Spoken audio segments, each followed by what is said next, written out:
Hello, my name is Kelsey LeVay, and I am one of 2 academic support specialists with Brock International Services.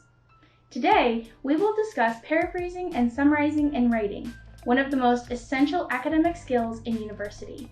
Paraphrasing and summarizing are common writing skills that all students must have, including domestic students.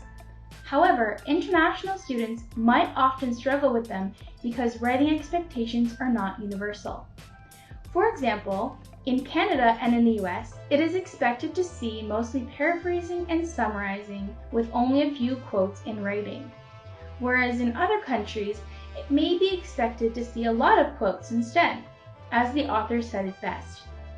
It is important to be aware of the expectations in whichever country you are studying in order to avoid any misunderstandings when submitting written assignments.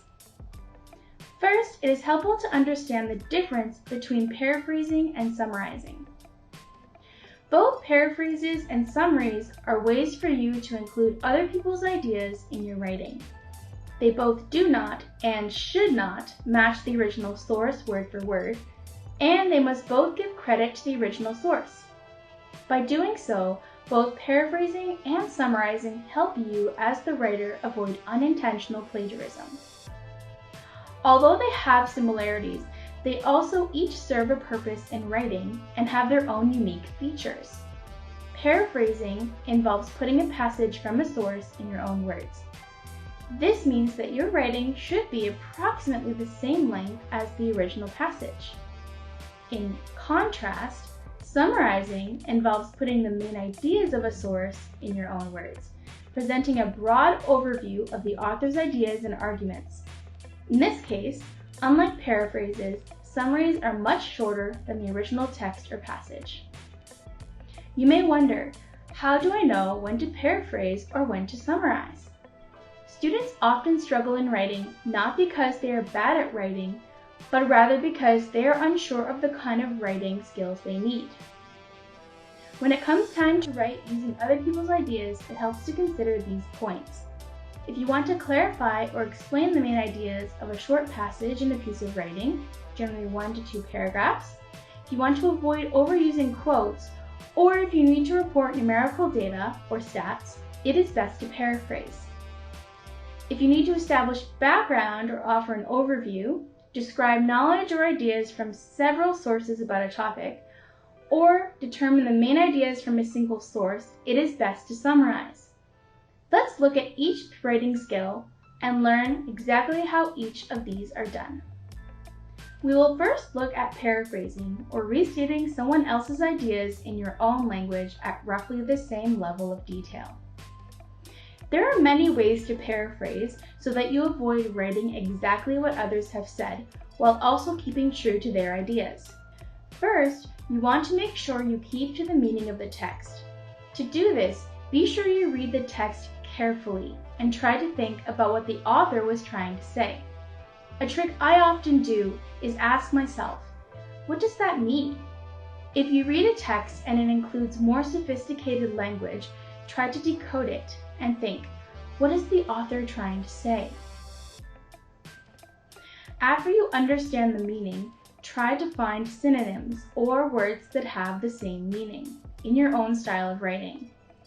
Subject-specific language can probably remain as they are specific to your discipline. Then, you can consider changing the structure, the grammar, and even the order of information.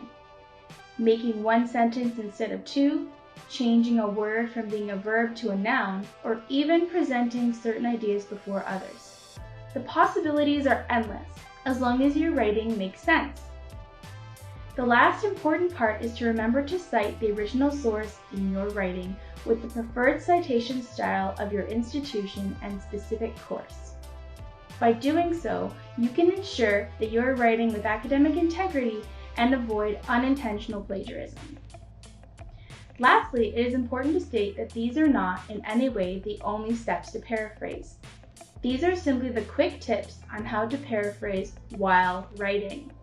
It is also important to do other steps prior to this, such as critically read the source you want to write about and highlight the main ideas and supporting evidence.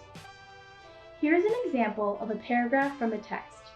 As you can see, I have provided the full reference list citation in APA style so that you can see how I can cite in my paraphrase. Let's look at my own paraphrase of this paragraph and analyze it for the steps I just explained. By looking at the original source and then this paraphrase, I noticed that they are indeed not the same. A few things to note about the paraphrase. 1. Each sentence corresponds to the ideas in the original. If you look at each color, whatever idea is expressed in the paraphrase, it is similar or the same as the original. 2. I have changed the order of information and added synonyms to make it my own writing, such as moving language communication in the beginning rather than at the end of the sentence, or writing vocabulary size or grammar ability rather than lexicon and a mental grammar. 3. Lastly, I have included an in-text citation of the content by looking at the original reference and changing it based on the conventions for APA. It is not always easy to paraphrase, but it is truly when you know what the author is trying to say that you can properly paraphrase about it. Similar to paraphrasing, the other writing skill we are discussing is that of summarizing, or reducing the most essential points of someone else's work in a shorter form. There are 4 basic steps to summarize a source. The first, most important step is to skim the source to understand the general idea. Just like in paraphrasing, it is very important for you to understand what the author is trying to say. What are their main ideas? If you had to tell a friend what the main idea was, what would you tell them? Once you know what the author is trying to say, then you can begin to write. First, you want to write a topic sentence that introduces the source and topic. This will ease your reader into understanding what you will discuss and how what you are writing relates to everything else you have written so far. Next, you want to write the main arguments that the author has about the topic. In this stage, it is important to remember the words main arguments. It is easy to become overwhelmed as you write, since you want to include a lot of information. But the goal of summarizing is to reduce information to the bare minimum that is required. This skill develops over time, and you only improve when you practice. Lastly, you should make sure the summary shares the same meaning and content after you've written it and cited properly. Going back to our original text, instead of looking at a paraphrase, let's look at a summary. The first thing to note is that it is much shorter and only includes essential information to understand the meaning of the text. As you can see, not all the information from the paragraph has been used in the summary, and that's okay. The goal was to put the most essential information and main arguments of the author, which may not include other aspects of the paragraph.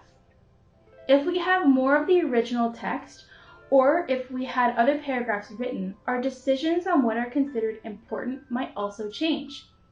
Summarizing is a skill that is meant to help you be concise for the purpose of your own writing. If instead you were arguing that speech needs to be taught more in a foreign language instruction, then the last sentence of the original text might be more important for my summary.